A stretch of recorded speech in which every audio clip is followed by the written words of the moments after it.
today's video is going to be a Q&A. It's been ages since I did a Q&A. Can't remember the last time. So, sat down to film a video. It was going to be a beauty favourites, but then I decided to ask for some questions on Instagram. So here we go. Do you think you'll have any more children, or is 2 enough? That is a great question. This is always a question that I get, but I've always answered it with never say never. You never know what might happen in the future. I did have a bit of a wobble last Christmas when I realised that we were kind of coming to the end of the magical period with the youngest child, and I kind of was like, oh my god, maybe we have to have another child to perpetuate, because there's 6 years between my 2, so it's been a very, very extended kind of childhood phase for me, or mother of very small children phase, and because of that, I don't want to say definitely no, but I don't think we'll have any more. How's the printing business going? So I have an Etsy shop, and it was supposed to be a bit of a creative sideline, let's say. I was feeling kind of bogged down with everything, and I wanted to have like a little hobby that felt productive, because I hate, like, the only thing that I will do pretty much that is the least productive thing ever as my hobby is I play The Sims still. Probably the only 32-year-old still playing The Sims, but I still play The Sims. And afterwards I feel so guilty because I should have been using that time more productively. And so I created the little print shop thing, which is like not a business at all. But I created that as a little hobby for me where I could draw things and then I could put them on the Etsy site and I could kind of convince myself that it was productive. However, now I'm actually drawing things for the book that I'm writing, and so I haven't really done very much with the shop. It's still there, but I don't add things to it very often. If you could only live one day over and over, Groundhog Day style, what would it be? Oh man. Do you know it would be a day, not one specific day that I can think of, but one of the days of the holiday where we took the kids to New York in the summertime, because that was our absolute best holiday, hands down, for the whole family. You know, everything kind of comes together and everyone's getting along and everyone's happy.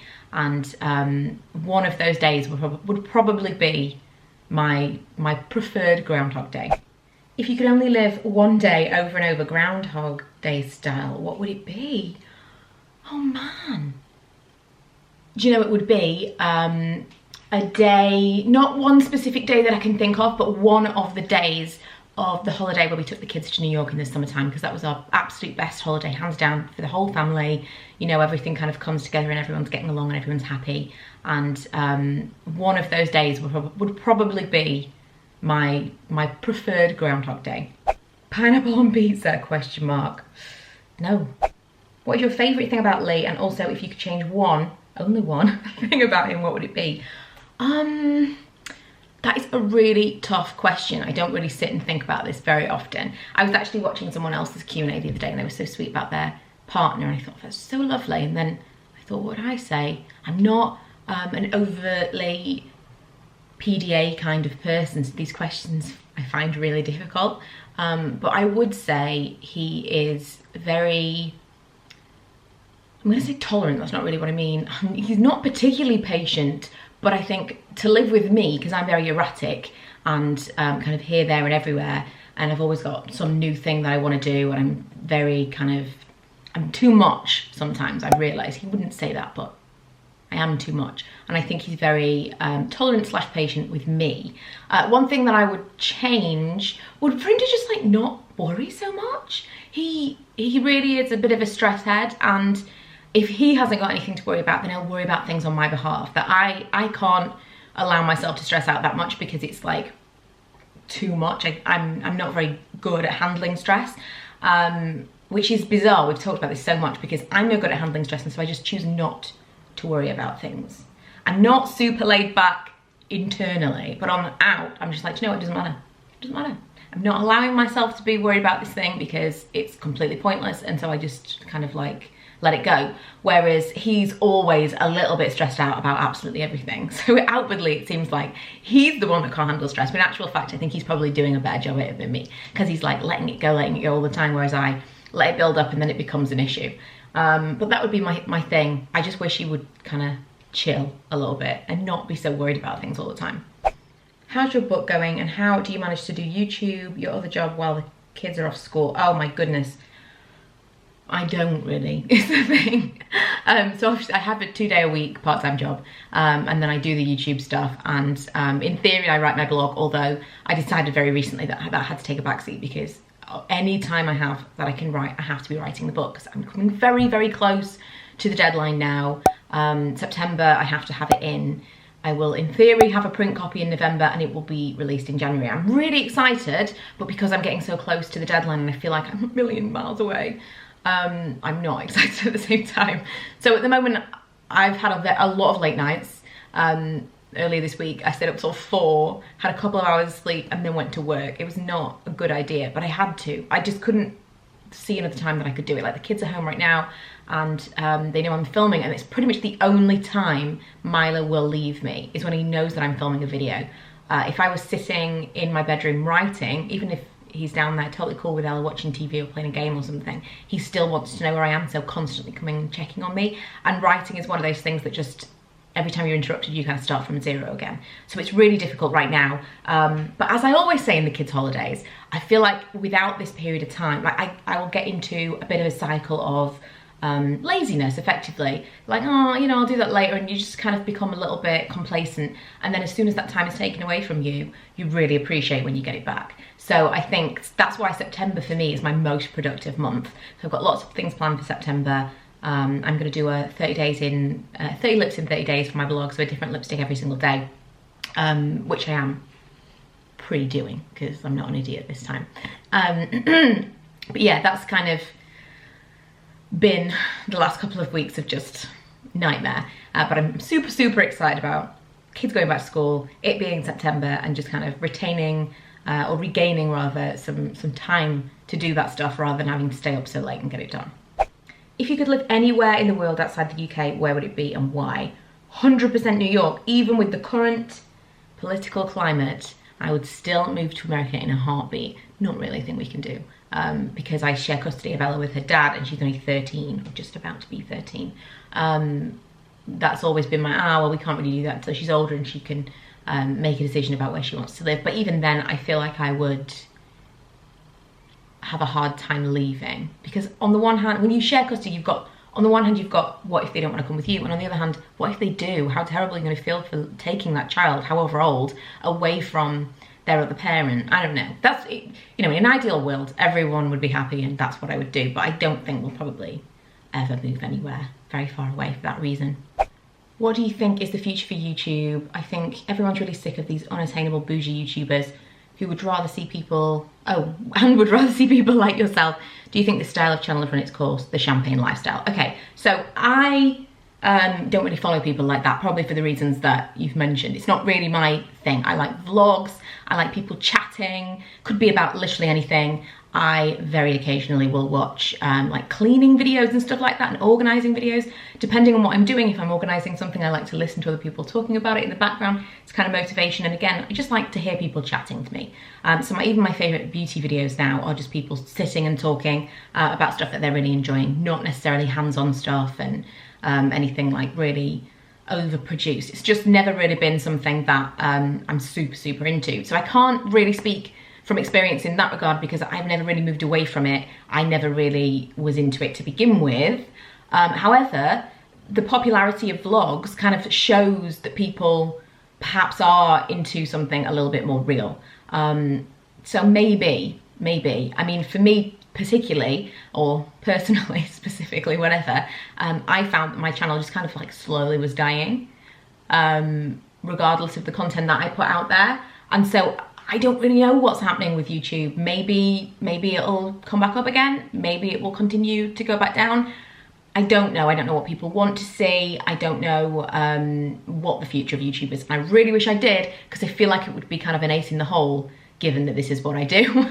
But I hope that YouTube doesn't go away, and I hope that people continue to like to watch people that are just regular people that don't have very much of interest going on in their lives, like me. If you could make or design a beauty product, what would it be and why? Okay, so fun fact, I once almost did this. I actually had a sample of the product and it kind of just all faded away. No one ever told me that it wasn't gonna happen, but pretty sure it's not gonna happen. So I was gonna make a palette, and the palette that I liked, the idea that I had in my mind was that it was going to be a palette of like four, I was going to say palette of 4 halves, a palette of quarters, but it would be one full palette with eyeshadows at the top and cheap products at the bottom. I'm sure I've seen something similar to this, which is what, you know, inspired me. But I liked the idea of having 4 shadow colours and then 1 or even 2, whatever, cheap colours. And they'd all be individual columns of like looks, or you could use them like mix and match and whatever. That was my idea. I also liked, I had a lipstick, I've had, you know, potential things that have happened over the years that haven't happened. But that was like the closest that I got to with actually making a product. And I thought a lot about it and I really, really liked the idea. So yeah, that I suppose, had I had the opportunity, that is what I would have made, because that's basically what I was gonna make. How is living with your parents now? Do you and Lee plan to move into your own place again in the future? Okay, so this has been a question that I always get during Q&As. The idea of living with my parents, well, when I first mentioned it, lots of people were kind of real negative about it, and I think the main reason was that people's experience is moving back home, and we didn't move back home, we all bought a house together. And it was kind of to, I want to say fill a block, but it like, to kind of help all of us with an overlap that we were going to all kind of simultaneously have with our lives. So with my parents, there was that period between work and retirement. With us, there's this kind of period between the kids still needing babysitters and us having some freedom, kind of not small children, but not old enough to look after themselves. And so it kind of all overlapped at exactly the right time, and we decided to give it a go for 5 years. So, I mean, at the end of the 5 years, who knows how we're going to feel. We all might absolutely love it and want to do it for a longer period of time. We just don't know. But the idea is that after 5 years, we'll go our separate ways. We'll buy our own house. They'll get their own house. And financially, it will have helped for everybody kind of during a certain overlap. And childcare-wise, it will have helped for everybody during the overlap. That's the reason that we did it. How it is day to day, I would liken it to parenting and having children. So on any given day, if someone asks you, what's it like to have children? It all really depends on what it is like to have children that day. So like I'd said about the holiday that we had in New York, absolutely the most amazing holiday in the entire world. And then we'll go somewhere else and everyone's miserable, and we haven't clicked that holiday, and things didn't fall into place, and it wasn't the best holiday in the world.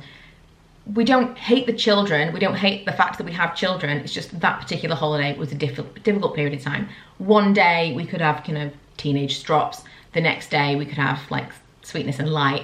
It's exactly the same moving in with my parents. It's basically just living with people that you've chosen to live with.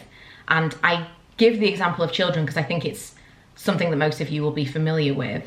It is basically just how that day has been. If I wake up in a bad mood, everyone's gonna know about it. And that day, everyone will probably be thinking, I wish I didn't live with her. Do you know? It all just depends on the day. Some days are great, some days are harder than others. Some days, if you know, I'm annoyed with the kids, then I'm extra annoyed with the fact that I have to parent them around my parents. Or if I'm annoyed with Lee, I'm annoyed that I can't, you know, be annoyed with him around other people, because you don't usually have to manage disputes with your partner in front of other people because you normally have somewhere to go. There's so many different things. You know, I can't vent about something to my mum without someone else being there or around or wondering if you can. There's many things like that, and kind of freedoms and privacies that have been taken away. But those things aren't really as big a deal as you might think. Lee called me, not the best timing. Yeah, ebbs and flows. Can't give you a fully comprehensive answer because it really has only been just under a year. Take a hint. Under 2 years, not just under 1 year. Yeah, it's hard to answer because day to day, my feelings about it change. Oh my God, this video doesn't want to be filmed. Or this answer doesn't want to be answered. Maybe that's what it is. What are you looking forward to most about your trip to Orlando?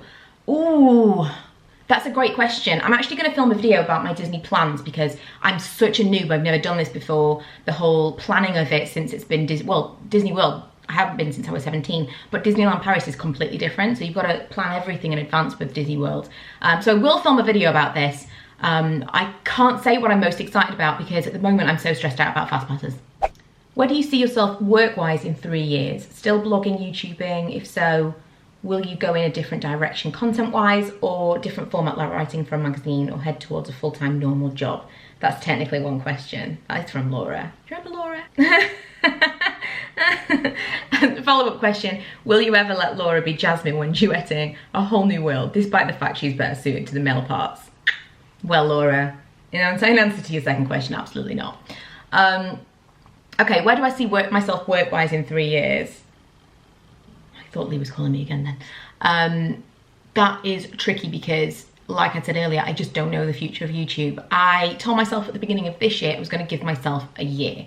YouTube, like I said, it was kind of on the decline for me. I was not getting as many views. I was losing subscribers. I just thought, maybe I've outgrown this platform. Maybe people aren't super interested anymore. Maybe I'm kind of like just not for YouTube anymore. So I thought I'll give myself a year. We'll see how it goes. And if things don't pick up, then I'm going back to work full time. This is part of the reason I've kept my part-time job. I always feel like if something goes awry with the stuff that I'm doing online, I could just say, right, I need full-time hours. And I don't think it would necessarily be an issue.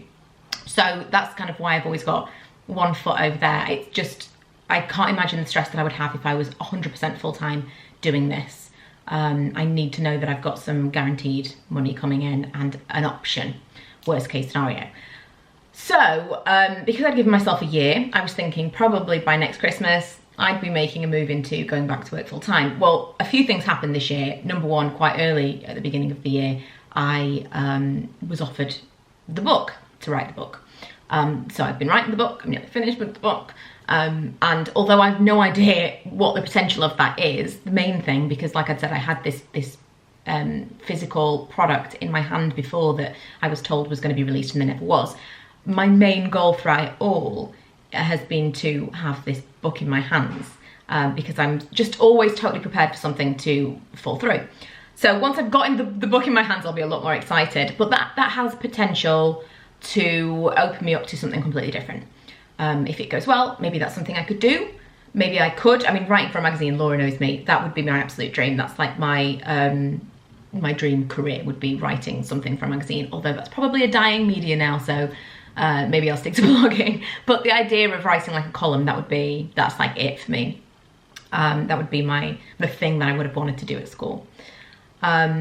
But I really don't know. I don't know what's going to happen. I will always make YouTube videos, regardless of whether or not I go back to work full time, because this is something I really enjoy. But I would dedicate less time to it, just become a little bit less stressed out about the whole thing.